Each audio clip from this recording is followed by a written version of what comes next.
ಎಲ್ರಿಗೂ ನಮಸ್ಕಾರ ಸ್ನೇಹಿತರೆ, ನಾನು ನಿಮ್ಮ ದೀಪಕ್ ಕ್ಷತ್ರಿಯ. ಈ ವಾರದ ಇನ್ನೊಂದು ಹೊಸ ಸಂಚಿಕೆಯಲ್ಲಿ ನಿಮ್ಮೆಲ್ಲರಿಗೂ ಸ್ವಾಗತ ಸುಸ್ವಾಗತ. ಈ ದಿನ ಒಂದು ಅದ್ಭುತವಾದ ರೆಸಿಪಿ ಮಾಡ್ತಾ ಇದ್ದೀನಿ. ತುಂಬಾ ಸುಲಭ ಮತ್ತೆ ಟೇಸ್ಟ್ ಮಾತ್ರ ಅದ್ಭುತವಾಗಿರುತ್ತೆ. ಅದ್ ಯಾವುದು ಅಂತ ಹೇಳಿದ್ರೆ ಬದನೆಕಾಯಿ ಆಲೂಗಡ್ಡೆ ಹಾಕಿ ಮಾಡ್ತಕ್ಕಂಥ ಒಂದು ಸಿಂಪಲ್ ಆಗಿರ್ತಕ್ಕಂಥ ಎಣಗಾಯಿ.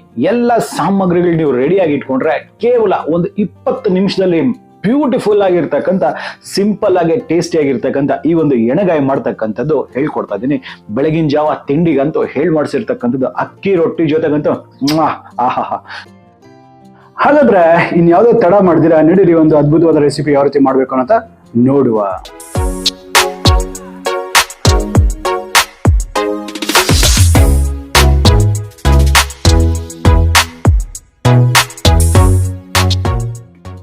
ಮಿತ್ರರೇ, ಈ ಒಂದು ಎಣಗಾಯಿ ಮಾಡ್ಲಿಕ್ಕೆ ಬೇಕಾಗಿರ್ತಕ್ಕ ಸಾಮಗ್ರಿಗಳನ್ನ ಪ್ರತಿಯೊಂದನ್ನು ಲಿಸ್ಟ್, ಅದರ ಮೆಜರ್ಮೆಂಟ್ ಸಮೇತ ಕೊಟ್ಟಿದ್ದೀನಿ. ಪಾಸ್ ಮಾಡ್ಬಿಟ್ಟು ನೀವು ಅದನ್ನ ನೋಡ್ಕೋಬಹುದು. ನೋಡಿ, ಮೊದಲನೇದಾಗಿ ಇಲ್ಲಿ ಗುಳ್ಳ ಬದನೆಕಾಯಿ ಅಂತ ಬರುತ್ತೆ. ನಮ್ ಕಡೆ ರಾಯದುರ್ಗದ ಬದನೆಕಾಯಿ ಅಂತ ಕರೀತಾರೆ. ಈ ಕಡೆ ಎಸ್ಪೆಷಲಿ ನಮ್ ಗೌರಿಬಿದನೂರಲ್ಲಂತೂ ಇದು ತುಂಬಾನೇ ಫೇಮಸ್ ಇರುತ್ತೆ. ನೋಡಿ, ಒಳಗಡೆ ಒಂದ್ ಸ್ವಲ್ಪನೂ ಹುಳ ಇರಬಾರ್ದು, ಒಳ್ಳೆ ಎಳೆಯಾಗಿರ್ತಕ್ಕಂಥ ಸಣ್ಣದಿರ್ತಕ್ಕಂಥ ಒಂದು ಬದನೆಕಾಯಿನ ಸೆಲೆಕ್ಟ್ ಮಾಡ್ಕೊಳ್ಳಿ. ಅದನ್ನ ಈ ರೀತಿ 4 ಪಾರ್ಟ್ ಅಲ್ಲಿ ಎಲ್ಲ ಒಂದು ಬದನೆಗಳನ್ನ ಈ ರೀತಿ ಕಟ್ ಮಾಡ್ಕೊಂಡು ನೀವು ನೀರಲ್ಲಿ ಸ್ವಲ್ಪ ಉಪ್ಪನ್ನ ಹಾಕ್ಬಿಟ್ಟು ಅದನ್ನ ಇಡಬೇಕಾಗತ್ತೆ. ಈಗ ನೋಡಿ, ಮಸಾಲೆ ಯಾವ ರೀತಿ ಮಾಡ್ಬೇಕಂದ್ರೆ, ಒಂದು ಮಿಕ್ಸಿ ಜಾರ್ ತಗೊಂಡಿದೀನಿ. ಇದರಲ್ಲಿ ಸ್ವಲ್ಪ ಒಣ ಕೊಬ್ಬರಿ, ಹೌದು ನೀವು ಕಾಯಿ ತುರಿನ ಯೂಸ್ ಮಾಡೋ ಹಾಗಿಲ್ಲ, ಒಣ ಕೊಬ್ಬರಿಯನ್ನ ಹಾಕೊಳ್ತಾ ಇದ್ದೀನಿ ಮೊದಲನೇದಾಗೆ. ಇದರೊಟ್ಟಿಗೆ ಸ್ವಲ್ಪ ಹುರಿದಿರ್ತಕ್ಕಂಥ ಬಿಳಿ ಎಳ್ಳು, ಹೆಚ್ಚು ಕಮ್ಮಿ ಒಂದು 2 ಸ್ಪೂನ್ ಅಷ್ಟು, 2.5 ಸ್ಪೂನ್ ಅಷ್ಟು ನಾನು ಈ ಬಿಳಿ ಎಳ್ಳನ್ನು ಹಾಕೊಂಡಿದ್ದೀನಿ.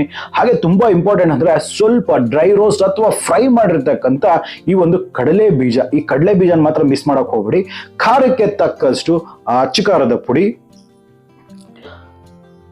ಸ್ವಲ್ಪ ಅರಿಶಿಣವನ್ನು ಸಹ ಹಾಕೊಳ್ತೀನಿ. ಹಾಗೆ ಧನಿಯಾ ಪುಡಿಯನ್ನು ಹಾಕೊಳ್ತೇನೆ.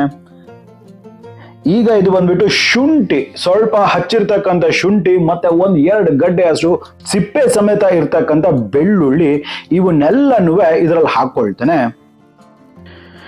ಈಗ ಇದನ್ನ ಮಿಕ್ಸಿಯಲ್ಲಿ ಒಂದು ಫೈನ್ ಪೇಸ್ಟ್ ಆಗಿ ಸ್ವಲ್ಪ ನೀರನ್ನ ಹಾಕ್ಬಿಟ್ಟು ಒಂದು ಫೈನ್ ಪೇಸ್ಟ್ ಆಗಿ ಮಾಡ್ಕೊಂಡು ಬರುವ.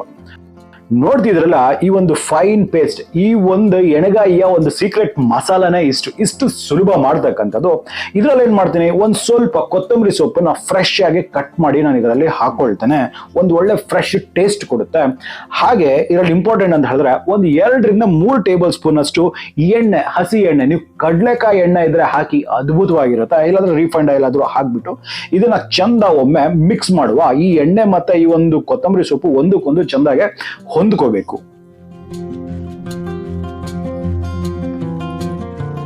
ಈಗ ಎಲ್ಲ ಪರ್ಫೆಕ್ಟ್ ಆಗಿ ಮಿಕ್ಸ್ ಆಗಿದೆಲ್ಲ. ಈಗ ಒಂದು ಸೆಟಪ್ ನ ರೆಡಿ ಮಾಡ್ಕೊಂಡಿದ್ದೀನಿ. ಪಕ್ಕದಲ್ಲಿ ನಾವು ನೆನ್ಸಿಟ್ಟಿದ್ವಲ್ಲ, ನಾವು ಕಟ್ ಮಾಡಿ ರೆಡಿ ಮಾಡಿ ಇಟ್ಕೊಂಡಿದ್ವಲ್ಲ, ಈ ಒಂದು ಬದನೆಕಾಯಿನ ಈ ಮಸಾಲೆ ಜೊತೆಯಲ್ಲಿ ಕ್ಲೀನ್ ಆಗಿ ತುಂಬಬೇಕಾಗತ್ತೆ. ಚಂದ ಪ್ರೆಸ್ ಮಾಡಿ ಕ್ಲೀನ್ ಆಗಿ ತುಂಬಿ ಇದೇ ರೀತಿ ಪ್ರತಿಯೊಂದು ಬದನೆಗಳನ್ನು ಸಹ ಈಗ ಓಪನ್ ಮಾಡಿಬಿಟ್ಟು ಅದರಲ್ಲಿ ಮಸಾಲೆಗಳನ್ನ ಫುಲ್ ಆಗಿ, ಇದ್ರಲ್ಲಿ ಮಾತ್ರ ಕಂಜೂಸಿ ಮಾಡಬೇಡಿ, ಕ್ಲೀನ್ ಆಗಿ ಇದನ್ನ ತುಂಬಬೇಕಾಗತ್ತೆ. ನಾವು ಪ್ರತಿಯೊಂದನ್ನು ಇದೇ ರೀತಿ ಮಾಡಿ ನಾವು ಪಕ್ಕಕ್ಕೆ ಇಟ್ಕೊಳ್ಳುವ.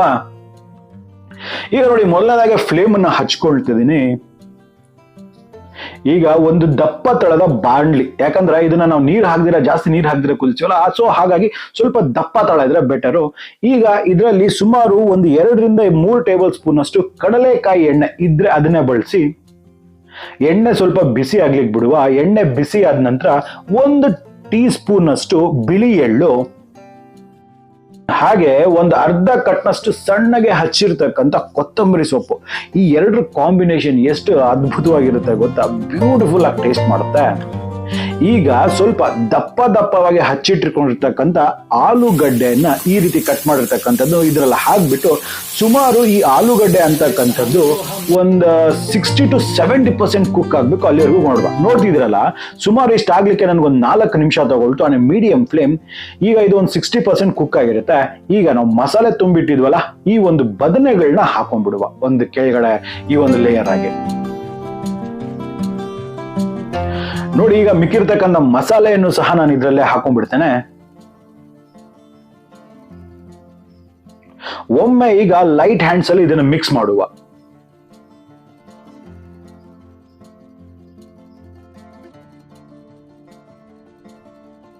ಈಗ ನಾನು ಇದರಲ್ಲಿ ಈ ಮಸಾಲೆ ಸ್ವಲ್ಪ ನೀರನ್ನ ಹಾಕೊಳ್ತೇನೆ. ಈಗ ಲೈಟ್ ಆಗಿ, ವೆರಿ ಲೈಟ್ ಹ್ಯಾಂಡ್ಸ್ ಅಲ್ಲಿ ಇದನ್ನ ಮಿಕ್ಸ್ ಮಾಡ್ಬೇಕಾಗತ್ತೆ. ಈಗ ನೋಡಿ ನಾವು ಸ್ವಲ್ಪ ನೀರನ್ನ ಹಾಕೊಂಡ್ಬಿಟ್ಟು ಇವಾಗ ಈ ಬದನೆ ಮತ್ತೆ ಈ ಒಂದು ಆಲೂಗಡ್ಡೆ ಅಂತಕ್ಕಂಥದ್ದು ಕಂಪ್ಲೀಟ್ ಆಗಿ ಬೇಯಬೇಕಲ್ವಾ. ಸೊ ಹಾಗಾಗಿ ಪ್ಲೇಟ್ ಅನ್ನ ಕಂಪ್ಲೀಟ್ ಆಗಿ ಇದನ್ನ ಕ್ಲೋಸ್ ಮಾಡ್ಬಿಟ್ಟು ಇದನ್ನ ಸುಮಾರು ಒಂದು 10 ನಿಮಿಷಗಳವರೆಗೂ ಕುಕ್ ಮಾಡ್ತಾ ಇದೀನಿ. ನೋಡಿ ಒಂದು 10-15 ನಿಮಿಷ ಆದ ನಂತರ ಈ ಕನ್ಸಿಸ್ಟೆನ್ಸಿ ಬರಬೇಕು. ನೆನಪಿಟ್ಕೊಳ್ಳಿ, ಎಣ್ಣೆ ಎಲ್ಲ ಮೇಲೆ ತೇಲ್ತಾ ಇದೆ, ಬದನೆಕಾಯಿ ಸಹ ಚಂದ ಕುಕ್ ಆಗಿರುತ್ತೆ.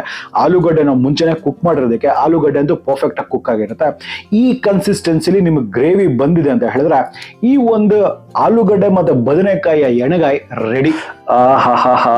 ನೋಡಿದ್ರಲ್ಲ ಎಷ್ಟು ಅದ್ಭುತವಾಗಿ ರೆಸಿಪಿ ಬಂದಿದೆ ಅನ್ಬಿಟ್ಟು. ನೋಡ್ರಿ ಆ ಟೆಕ್ಸ್ಚರ್ ನೋಡಿ, ಆ ಒಂದು ಕಲರ್ ನೋಡಿ ಎಷ್ಟು ಬ್ಯೂಟಿಫುಲ್ ಆಗಿದೆ ಅನ್ಬಿಟ್ಟು.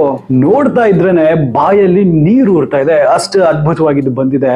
ನಾ ಹೇಳಿರ್ತಕ್ಕಂಥ ವಿಧಾನದಲ್ಲಿ ಒಮ್ಮೆ ಇದನ್ನ ಮಾಡಿ ನೋಡಿ. ಖಂಡಿತ ಹೇಳ್ತೀನಿ, ನಿಮ್ಮ ಮನೆಯವರೆಲ್ಲರೂ ಈ ಒಂದು ರೆಸಿಪಿಗೆ ನೀವು ಮಾಡಿದ್ದಕ್ಕೆ ಫಿದಾ ಆಗ್ಬಿಡ್ತಾರೆ, ಅಷ್ಟು ಅದ್ಭುತವಾಗಿರುತ್ತೆ. ಹಾಗಾದ್ರೆ ನಂಗೆ ಅನ್ಸುತ್ತೆ ನಿಮ್ಗೆ ವಿಡಿಯೋ ಇಷ್ಟ ಆಗಿದೆ ಅನ್ಬಿಟ್ಟು. ಇಷ್ಟ ಆಗಿದ್ರೆ ಆಸ್ ಯೂಶುವಲ್ ಸಬ್ಸ್ಕ್ರೈಬ್ ಮಾಡ್ಕೊಳ್ಳೋದನ್ನ ಮರಿಬೇಡಿ. ಹಾಗೆ ವಿಡಿಯೋನ ನಿಮ್ಮ ಫ್ರೆಂಡ್ಸ್ ಅಂಡ್ ಫ್ಯಾಮಿಲಿ ಜೊತೆ ಶೇರ್ ಮಾಡಿ. ಹಾಗಾದ್ರೆ ಮತ್ತೆ ಇದೇ ರೀತಿ ಭೇಟಿ ಆಗ್ತಿರ್ತೀನಿ. ಅಲ್ಲಿವರೆಗೂ ದೀಪಕ್ ಕ್ಷೇತ್ರ ಸೈನಿಂಗ್ ಆಫ್ ಅಂಡ್ ಜೈ ಹಿಂದ್, ಜೈ ಕರ್ನಾಟಕ, ನಮಸ್ಕಾರ.